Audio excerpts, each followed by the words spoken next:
Hey guys, this is Adam, and I'm back with Dr. Kori Propst for another episode of Contest Prep University. Today's going to be a fun one. We're going to talk about how to set up your external environment for success. Yes. This is probably one of my favorite ones because I think people sometimes set unrealistic expectations on how to control that, environment so much. I've had a lot of clients with me say, I need to quit my job. And I'm like, hold on, let's hang on a second there. And I have that seems extreme. I have a pretty big rule where I tell people, as far as relationships, jobs, very big decisions, try not to make those in the last 6 to 8 weeks of your prep. I was just going to ask you, for an entire 6 months, don't make any decisions. Because just for some people, a prep is going to be that long. I always prepped for 6 months, no matter how much I had to lose. Even if I only had 6 pounds, I was prepping for 6 months. Yeah. But prep was never easy for me. And to your point, that was something that was a rule for me. You're not going to make any big, meaningful, life-altering decisions.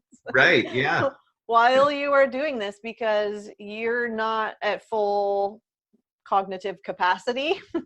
Right, absolutely. Yeah, and because we are in that state, we can become pretty impulsive and just very immediate gratification. Right? I remember, Adam, when I noticed this probably after my 3rd or 4th show. I did 20 total before I retired. That as food got tighter and tighter and tighter for me, I would start spending more and more and more money. So it's we're gonna do it somewhere. There's this element of, it's almost like a rebound effect. When something becomes really constricted and tight in one place, we have to find a way to compensate in another place. Do you ever notice anything like that in your own preps? I bought a car every time I prepped. Oh my gosh. I kid you not. And one was such a bad decision that my trade-in literally broke down at the dealership when I refused to take the offer to drive it off the lot. And I swear to you, Kori, I've never seen a more disappointed look on my wife's face in my life. Oh my goodness. Literally sitting on the curb with her head. Did she not set any rules for you, dude? Okay, remember what happened last time? Yeah. No cars! She's always really good about that, reminding me of the past. But it didn't make a difference. It did not. That was the last prep and the last new vehicle I had purchased. That happened how many times? Twice. Okay. I never bought a car. I'd never spent that much money. But I did notice that the purse strings got a little looser. And I see this too, just in terms of food. I had clients in the past who would bake and bake and bake and bake and just freeze it all for later, for when they could eat it. And so, it's we need to have some sense of satisfaction somewhere, because we are feeling quite deprived in a very important area of our lives, which is eating, because that brings, for most of us, it brings us a lot of joy. It should be a joyful experience. Some of this comes down to that prep can be so structured that it lacks the spontaneity that sometimes people don't recognize that they need. Yeah. So lots of people isolate. They stop going out with friends, seeing family members. They really, it threatens their sense of connection with other people in many ways. And this part of it kind of makes sense because we are lacking in energy and the desire to get up and do things. You know, the metabolism slows down. We're not operating at full capacity again. Right. So what do you do in a situation like that, Adam? Do you force yourself to go out? I think there's something great to be said about planned spontaneity. Mm-hmm. So like this definitely doesn't happen in my Monday through Sunday routine, but I have this to look forward to. Mm-hmm. And it might be a more logical activity or something to look forward to because it is planned and it's mm-hmm. not right at the moment. Mm-hmm. Yeah. So a lot of times I have clients get into other activities. I'm really big on that. You know, find activities outside of your LA Fitness or Lifetime Fitness or whatever gym you go to. Maybe go rock climbing, go hiking, biking. And I'm totally on board with that. Yep. These can totally help people find just a new activity that they enjoy outside of just bodybuilding. I love that you are helping them to find joy elsewhere. And because there is the risk of, I only exercise to lose weight, or I only exercise to change my body or shrink my body, mm-hmm. It's really easy to get into that pattern of behavior and thought pattern too. So to deliberately and consciously, like you said, say, I'm going to try something different. Just because I'm bodybuilding doesn't mean that I can't like go for a run, and I'm going to go run on the trail. I'm going to go grab my bike and I'm going to go to the trampoline park. Yeah. Absolutely. And make exercise and moving your body about fun and like feeling your body breathing, and make it a reconnecting with your body exercise, because physique competition literally puts us in this place where we become disconnected from our bodies. Our bodies become a literal object. This needs to become smaller. This needs to become wider. This needs to be shrunken. And it's like we're looking at a mannequin saying, all of these things need to shift and be molded. Mm-hmm. But we literally live in this thing. It's this vessel that carries us around and really does a lot for us. So let's help it out instead of disconnecting from it. Yoga, that's another great way. Tai Chi, karate, any of those exercises too can really help us reconnect with our bodies. I know one of my clients mentioned one I never really thought about, but she loves organizing her house, like her closet. She even does yard work. So she has found joy in doing chores to keep herself busy and her mind off of prep. And I thought that was really cool because that's one I hadn't really heard. And I was like, I could see me totally getting into that the next time. Yeah. An organizational project. Yes. Yeah, because it probably is going to help you feel tidier on the inside and more organized on the inside and so much less frazzled, because biologically we already are setting ourselves up to be in that place anyway on prep. Mm-hmm. I would say that we want to reduce the amount of self-control we feel like we have to use too. So just a super practical example of something externally to do. And everyone's probably heard this already, but get your food off the counters.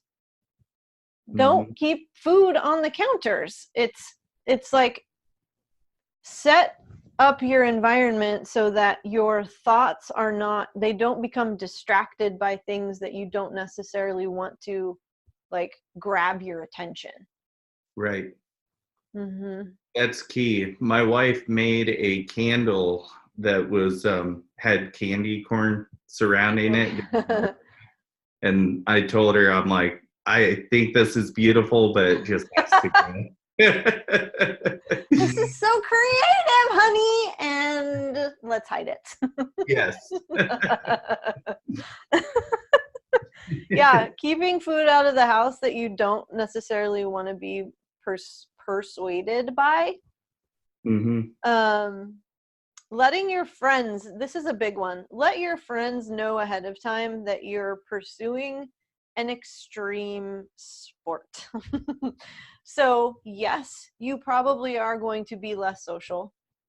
And it's not because you don't love your friends and you don't value your friends, but because you're just not going to have the energy or the capacity that you typically do. But let them know ahead of time so that their feelings don't get hurt and so they don't stop asking. I remember just even when I was working on my PhD, Adam, that just took so much of my bandwidth.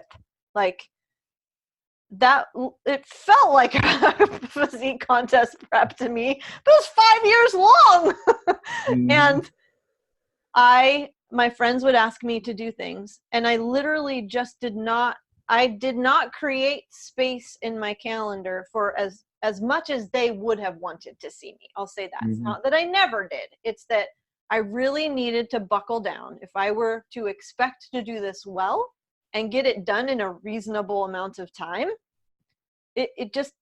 I had committed to, I need to say no to a lot of these things and a lot of these people. But I let them know ahead of time that this was going to happen. And I said, like, please don't stop asking me.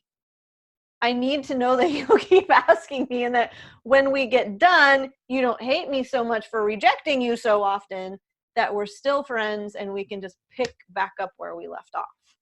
That's really important. Mm-hmm. Yeah, I've seen a lot of people maybe disengage in friendships, and just having that engagement and, you know, the fact that you still have an invite is probably very comforting. It is. It helps on a very emotional level. Yeah. Yeah. Absolutely. To know that people are thinking of me. You. Yes. And then, of course, with your spouse, who's probably your biggest supporter. Yeah. Hopefully. I've been lucky. I have had, I would say, the best group of husbands I've ever had for my girls prepping. And it's been extremely refreshing to see, because I think we've all had that spouse who just wasn't very supportive in his journey. And that's really difficult to deal with. Oh my gosh. Well, yeah, you're living in the same place, to feel kind of ostracized in your own home and like you're doing something wrong all the time and walking on eggshells. It's not going to help your prep, let alone help you to feel, you know, just emotionally stable. But what would you say, Adam, what was making the difference in terms of the way these people were maybe communicating or the way that the spouse was acting? Yeah, I think a lot of it was, you know, if you don't get your pro card at a show and you have more shows to do, there's, you know, multiple travel involved. And sometimes shows just aren't the funnest thing to go to. Yeah, and they're not. I mean, I truly feel like these guys couldn't have been happier being there and, you know, just being along for the experience. So that was, and just also, I think how involved they were just with like helping carry things, and like it was almost like having an assistant coach half the time. They were taking video. They were really, it was really cool. That is, it's really sweet. Yeah. I mean, when I was competing, I didn't really have a partner or a spouse. And I guess you could say that's easier in some ways, but in others, maybe not so much. When you speak of how much of support a partner can provide potentially, like that's really awesome. And I'm lucky I have Sarah, because even from a coaching perspective, sometimes I've heard of coaches whose wives have a hard time with that. And great at just understanding what I do. Here's the nature of the business. Yes. This is what I'm going to be seeing, honey, on a daily basis. Women half naked. Yeah. Yep. And she's been totally cool and supportive about it. So, but there's also a professional line that you guys keep, you know. Absolutely. And I think that's what's key is just knowing people's boundaries, right? Yeah, totally. And it all comes down to having a sense of trust. Mm-hmm. You know, when you're talking about couples, the first thought I had was competing and prepping for a contest is not licensed to be an asshole. Mm-hmm. That's the first thing I thought, Adam. Like, that's a great thought because I've seen some people become very much divas. I'm on prep, so everything must shift for me. yeah, the world revolves around me now. And Mm-hmm. rude awakening coming here. No, it doesn't. You Right. chose this. And you do have a responsibility, even though it's going to be more difficult. You have a responsibility to still treat people with kindness, especially your spouse, your partner. Absolutely. Mm-hmm. It's almost like a 6-month wedding, right? If someone turns into that, where they're a prepzilla versus a bridezilla. That is a very good analogy. Yeah, I've had a few prepzillas in my time. Ladies, are you listening? You know, I'm really good at taking people as who they are, right, and learning to still love them for who they are. You bet. And hopefully, I mean, I see you, Adam, as the kind of coach that your clients are going to trust you so much. You could say like, dude, like, you need to rein that in a little bit. Yes. The Prepzilla is coming out. Yeah. And so then being able to kind of laugh about it and maybe take it without taking it personally. And so they can be like, oh, yes, it's there. I don't like it. I'm going to start watching that. Yes.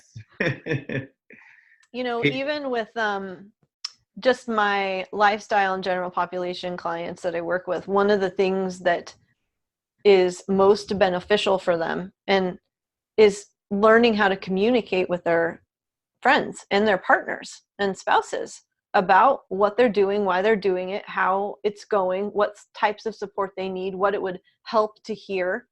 And that's not me saying I'm not going to take into consideration at all how those people are feeling about what I'm doing.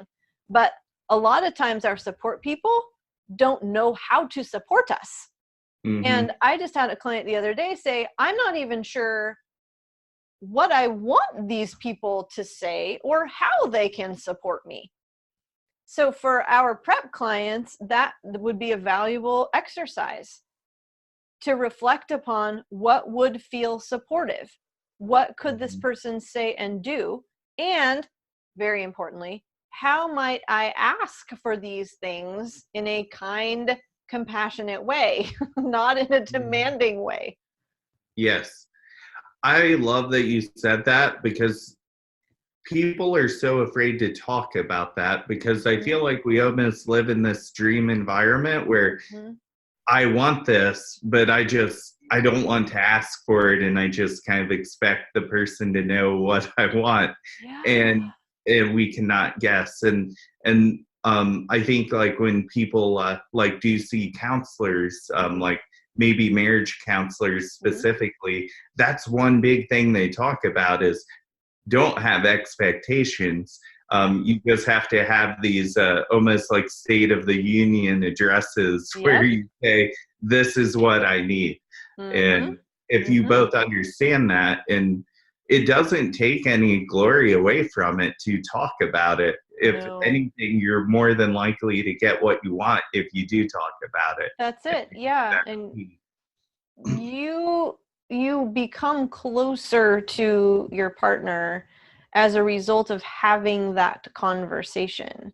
I hate it, Adam, when I hear, well, he should just know. Right. Well, how should he just know? Like, he's never had a class on you. Like, you are his education. You need to open your mouth and say, here's what my experience is. And vice versa. Right. Women can't be expected to know. both partners. It goes both ways. And to create that level of intimacy, like intimacy is created by being vulnerable that way. Mm-hmm. It just, I think what we do is we minimize our partner's intelligence by not giving them the chance to hear and listen to what we have to say and what we need, and to potentially give it to us when we just remain quiet and have that silent expectation. It's Mm-hmm. almost like a test that they're going to fail, probably. Yeah. Because we're not willing to talk. It stunts growth is the way I look at it. So that's great. We're really like on the same page on a lot of it. Yes, we are. I just, personal experience here in my partnership, like Ben will say, please tell me exactly how you want it. Tell me exactly what you need. And there are moments when I'm like, right here, right now, Ben, I need a hug. This is me needing a hug. This is me like, you need to kiss me right now. And I mean, I don't mind doing that. Like, because he can't read my mind. And sometimes I may, like, my body may be saying one thing, but my face may be saying another. And he's like, mixed messages. So, yeah. That's so funny. Then he can oblige. If I say it, he can oblige, right? Yes, absolutely. No, that's great to hear. You know, and I think a lot of times we do have that internal expectation, and when you talk about things, you just really open the relationship to a whole nother level. So even if you've been married 10, 15, 20 years, it's, you know, me and Sarah are on year 11 right now. I was just going to ask. Yeah. Being married, and you know, we still talk about things, and it's just, you know, I know her more than most people, but you discover more as you ask. And well, isn't that right? And to even think that we could know everything about our partners seems kind of ignorant. Like, we don't even know ourselves very well most of the time. Like, how are we going to know another person? Yeah, I just think about how much over the course of, because we've been together for 3 years now, how much I'm still learning, and how often I still get surprised by the way that he'll react to something. I'm like, I didn't expect that. Yeah. That is awesome. Yeah. So there's another thing, guys, in terms of your external environment. Like, put it out there to the world, your curiosity. Remain open and have some structure, but remain as open as possible. I think that's going to be an important piece of your prep journey. Absolutely. There's been times where Sarah has asked me to go to things I really didn't want to go to, and it was I'm really glad I went to them, because I found something that I enjoyed out of that. Yeah. So it's, if we look at our life as a pie, you guys, prep is a sliver of that.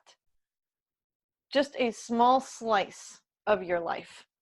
And so we have this whole other big area to really consider in terms of what's going to lead to positivity and well-being and a sense of vitality and energy and zest. And, you know, our relationships are a huge part of that. Our careers are a huge part of that. Don't quit your job, guys. Yeah, so look at your life as a pie and just really take into account that the other large slices are not prep. Right. I think that's great. Very valuable information there. Awesome. Well, I think that wraps up this episode. That was perfect. And we'll be here for another episode tomorrow on Contest Prep University. All right, guys. Thank you.